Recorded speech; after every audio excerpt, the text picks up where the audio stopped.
Good morning, नमस्कार, नमस्ते। Topical English में आपका स्वागत है। और आज मैं लेकर आया हूँ सिंथेसिस का टॉपिक।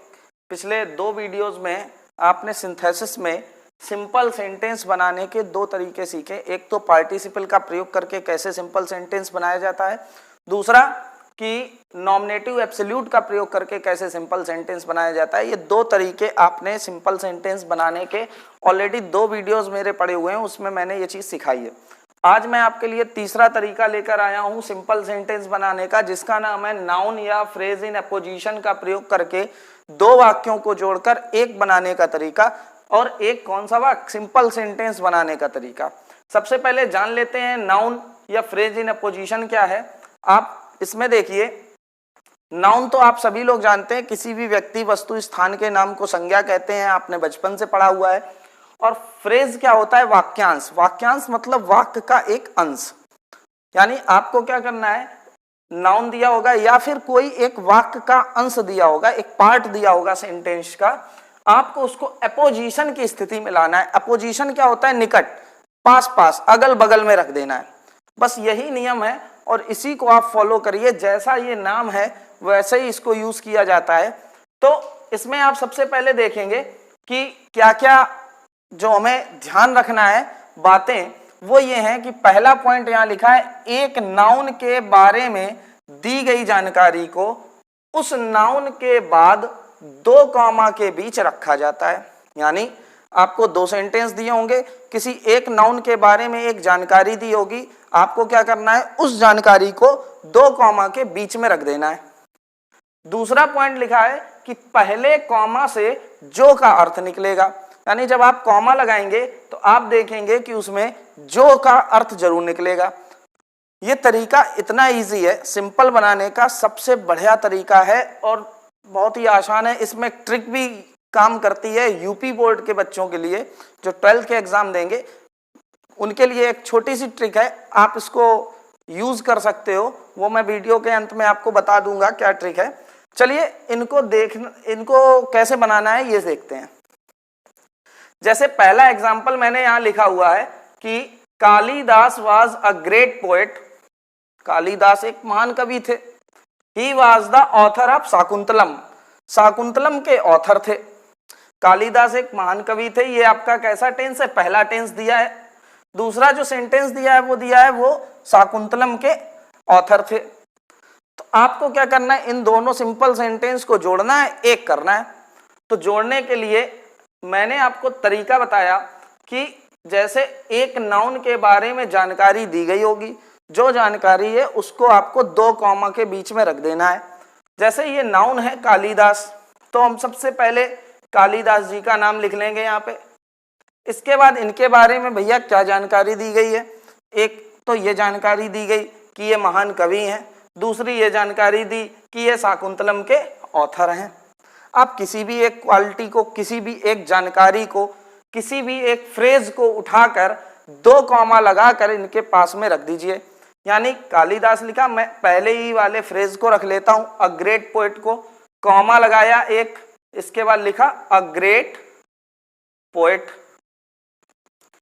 फिर एक दूसरा कॉमा लगाया, यानी कालिदास। और मैंने यहां पे आपको बताया कि पहले कॉमा का अर्थ जो का निकलेगा। कालिदास जो एक महान कवि हैं।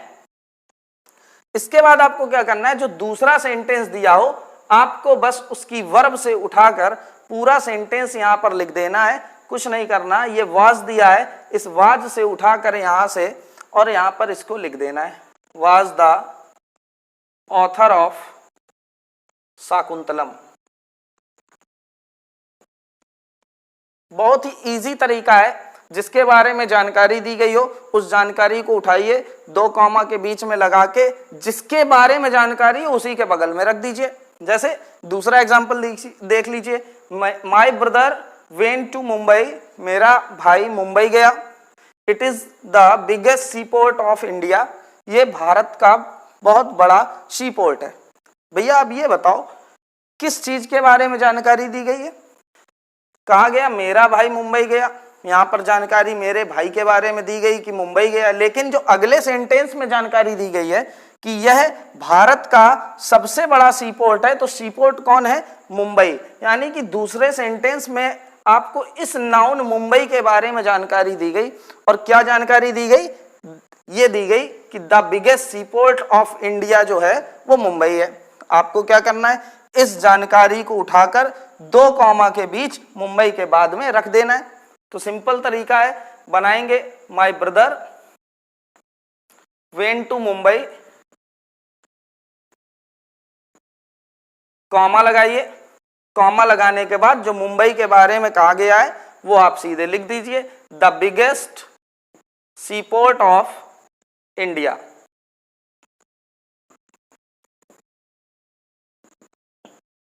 सिंपल सा तरीका। तो आप देख रहे हैं पहले वाले सेंटेंस में इस सब्जेक्ट की क्वालिटी दी गई, सब्जेक्ट के बारे में जानकारी दी गई थी, मैंने वहां लिख दी। दूसरे सेंटेंस में यहां ऑब्जेक्ट के बारे में दी थी, मैंने वहां लिख दी। तो आपको करना कुछ नहीं है, जिसके बारे में जानकारी दी हो उस जानकारी को उठाइए और जिसके बारे में उसी के बगल में लिख दीजिए 2 कॉमा लगाकर, बस कंप्लीट हो जाएगा सेंटेंस। चलिए देखिए अगला सेंटेंस, बहुत सिंपल सा सेंटेंस है। Rana Pratap was a brave warrior. Rana Pratap एक महान योद्धा थे। देखिए एक जानकारी तो यही मिल गई कि अ ब्रेव वॉरियर। दूसरा, he was the king of Mewar, वो मेवाड़ के राजा थे। यहां जानकारी क्या दी गई उनके बारे में कि वो क्या थे? किंग ऑफ मेवाड़ थे। तो भैया आप कुछ भी हो, चाहे आप ये वाली क्वालिटी उनकी, ये वाली बात, इस वाले फ्रेज को उठा लीजिए या आप इस वाले फ्रेज को उठा लीजिए और कहाँ रख दीजिए। ये दोनों ही फ्रेज किसके बारे में? राणा प्रताप के बारे में। राणा प्रताप का नाम लिखा और आप 1 कॉमा लगाएंगे, 1 कॉमा लगाया, एक क्वालिटी को यहीं रख दिया, अ ब्रेव वॉरियर।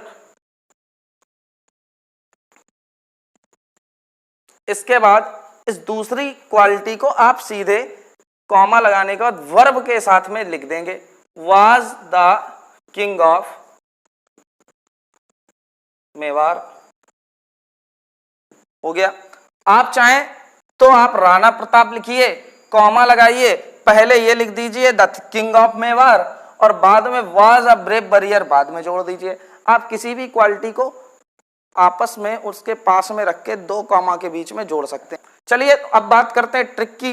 यूपी बोर्ड के जो स्टूडेंट्स हैं उनके लिए है कि 12th का एग्जाम आपके जब भी होंगे, अगर इस टाइप से सेंटेंस आता है तो 90% संभावना रहती है कि जो ये सेंटेंस होते, पहचान के लिए बता रहे हैं कि आप कैसे पहचानोगे, उसमें कोई ना कोई ऐतिहासिक व्यक्ति का नाम दिया होगा। जैसे कि यही 2 एग्जाम्पल दिए हैं, कालिदास, सभी लोगों ने कालिदास का नाम सुना है। राणा प्रताप, महाराणा प्रताप का नाम सभी लोगों ने सुना है। ऐसे ही महात्मा गांधी, जॉन मिल्टन और विलियम शेक्सपियर, भगत सिंह, इस टाइप के जो हिस्टोरिकल नाम है, हिस्टोरिकल नाम जो भी होंगे वो दिए होंगे। आप यहाँ से आप एक अनुमान लगा सकते हो, 90% पॉसिबिलिटी बनती है कि नाउन या फ्रेज इन पोजीशन से जुड़ जाएगा। आप उनका नाम लिखिए, कॉमा लगाइए, एक क्वालिटी लिखिए, कॉमा लगाइए और दूसरे सेंटेंस की वर्ब से पूरे सेंटेंस को जोड़ दीजिए। एक बार फिर से आप ये वाला सेंटेंस देख लीजिए, यही फॉलो करना है सभी में। कालिदास, कॉमा, अ ग्रेट पोएट, पहली क्वालिटी को लिखा, 1 कॉमा, दूसरा कॉमा लगाया और वाज के साथ में पूरा लिख दिया, was the author of Shakuntalam. आप चाहो तो इसका एक और तरीका है, कालिदास लिखिए, कॉमा लगाइए, इस वाली क्वालिटी को पहले लिख दीजिए, the author of Shakuntalam, the author of Shakuntalam.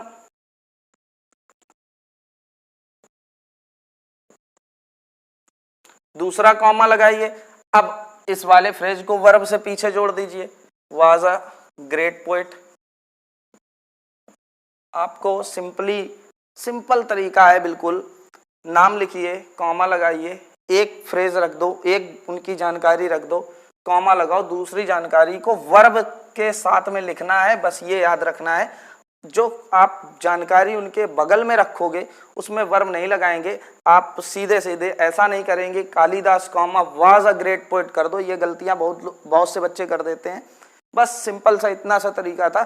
बहुत ही अच्छा टॉपिक है ये। अगर आपको नहीं समझ में आया आप मुझे कमेंट बॉक्स में बताइए और आज के लिए इतना ही रख